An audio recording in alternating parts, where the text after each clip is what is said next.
Mayong udto mga kananay, ting paniniudto na pod, mag-prepare tag atong sudanon karong paniudto.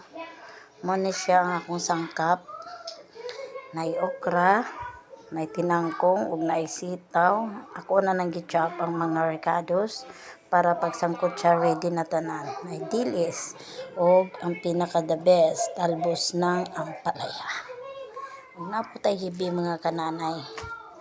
Karon ng mga kananay, mag-prepare na ta para atoan na ning igisa.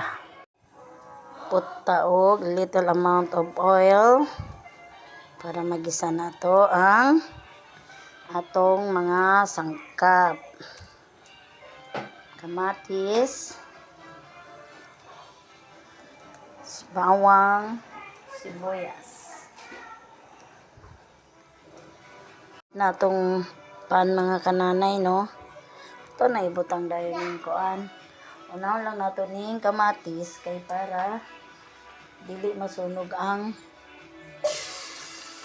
bawang.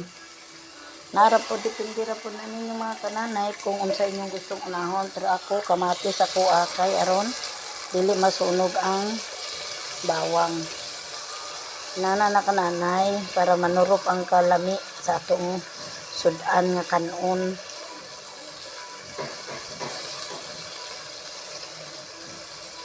Next, bawang.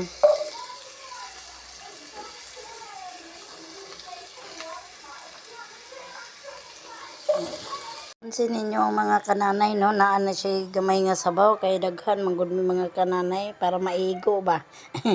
Naa gyud ning budget mga kananay. Hulato na lang nato ni nga bukal para ilagay na natin yung ibang gulay.